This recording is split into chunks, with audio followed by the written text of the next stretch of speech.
Hey, what's up, everyone? Welcome to Redskins Talk TV. This is your host, Andre. I just wanted to talk about this game today that came down to the wire, and it was lost because of the play calling of Mike Shanahan.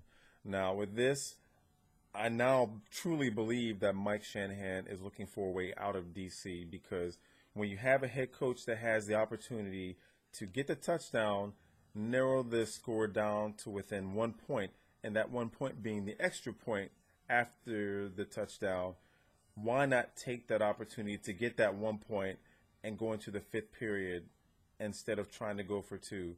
So Mike Shanahan, he cut the knees from under the team, and that's what led to this finish for today. So now we're sitting at 3-11, and we got beat by a team that came in at 3-10, and now they're 4-10. So that's just another negative thing that the media is going to have a field day on with the Washington Redskins. And I would hope that no one would blame RG3 because he's shelved and plain clothes.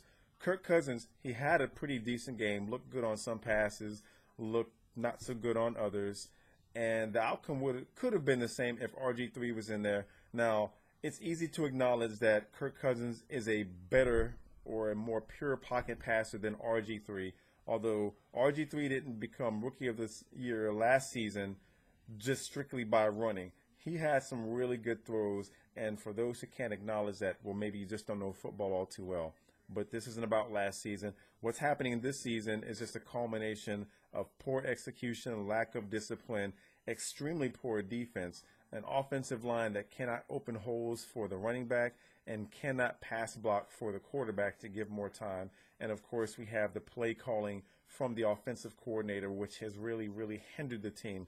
So it's a multitude of different things. Bad special teams, kick and punt coverage, not a lot of production on the returns, whether it's kick returns or punt returns. I mean, you pretty much name it, but all three phases of the Washington Redskins is pretty much fucked. So we have no choice but to rely on what's going to happen next season because with this record, it's not even necessary to even think about winning the division, going to the postseason. That's long gone. So we've been eliminated a long time ago, and it's just a matter of playing for pride and trying to get a few more victories so that we don't just end the season with a very poor record. It's already bad enough that our first-round draft pick is going to be a pretty decent one going to the St. Louis Rams. But this game today is just a microcosm of everything that could go wrong and has gone wrong throughout the entire season. And when you see how many turnovers we had, two uncharacteristic fumbles by Alfred Morris, which he hasn't had those kind of turnovers since the very first game against the Eagles. So I give him a pass. He's been a very reliable reason for us to keep the game competitive when we're actually handing the ball off to him. He had over 100 yards this game, but I just don't think they gave him enough carries to really make a difference and keep the defense from trying to pin their ears back and go after Cousins. Cousins looked fairly decent. He had a couple of bad plays that led to turnovers. I know he was stripped one time and he threw one interception. Santana Moss had one fumble because he has the propensity to try to fight for the extra yardage, and he gets very careless with the ball when he's trying to fight for the extra yardage. So in this instance, he was trying to just kind of lunge forward, had his arm out, and as he got hit by another defender, the ball came out. He was almost down, and initially I thought he was down, but upon further review, I saw that the ball came out before his knee touched. So that's just one of the things, and it's something that he's done in past seasons where he's fumbled while fighting for the extra yards, and that's what's really killed a drive or at least killed the game. But it was just frustrating all around, breakdowns, by blocking for the offensive linemen. Pierre Garçon, he came to play today, had about 127 yards, so he did pretty well. Not really a lot of production from the tight ends. Fred Davis had, a couple of catches. I'm missing Jordan Reed because I think he just creates a better mismatch against linebackers and safeties, but more than likely he's going to be out for the remainder of the season because he's still suffering from those concussion symptoms. For the defense, still some missed assignments, poor tackling, just guys being out of position, corners not playing tight on the receivers just to jam them up. And one of the best things that I can do is when I was watching on NFL Red Zone when I was looking at Aqib Talib.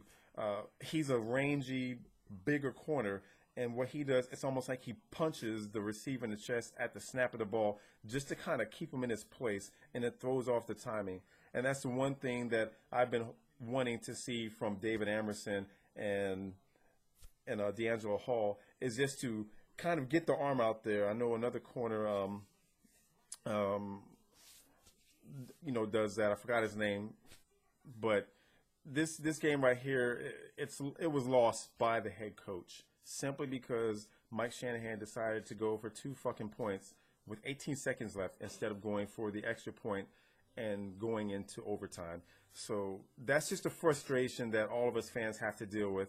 And going into next week against the Dallas Cowboys, I mean, we just need a little bit of momentum. I would be happy to end the season at 5-11, but we have them, and then we have the Giants at the end of the season. So who the fuck knows what's going to happen? But I truly believe that Mike Shanahan is trying to force Daniel Snyder's hand to just cut ties and try to get that $7 million so that he can just go on his way. Whatever the case is, I'm looking forward to the offseason to where there's going to be a cleanup in the house to where the coaching staff is just wiped and new blood is brought in to turn this team around. We thought Mike Shanahan was going to do it, but the biggest mistake, first and foremost, was bringing in Kyle Shanahan for the offensive coordinator. Raheem Morris, I don't think he's done enough in terms of coaching up the defensive backs for them to play up to their capabilities. The offensive lines coach, the strength and conditioning coach, I mean, all the way around, this organization is fucked and just needs to be revamped. So we'll see what happens, but we're just going to take it for the next 2 games. We got the bitch-ass Dallas Cowboys, and I have my pregame analysis a little bit later this week, probably Wednesday or Thursday. But I'm just going to go ahead and leave the video at this because I'm very fucking frustrated about the fact that we lost the way that we did today. I mean, there's a lot of different ways that we can lose, and last week hurt. But today hurt because we had the chance to at least try to win going into overtime, and Mike Shanahan fucked that up for us. But anyway, if you like this video, hope that you like, subscribe, and share. You see my wife in the background. She has to deal with all my yelling at the computer screen and TV when we're losing and shit. But to my Redskins family, hail to the Redskins.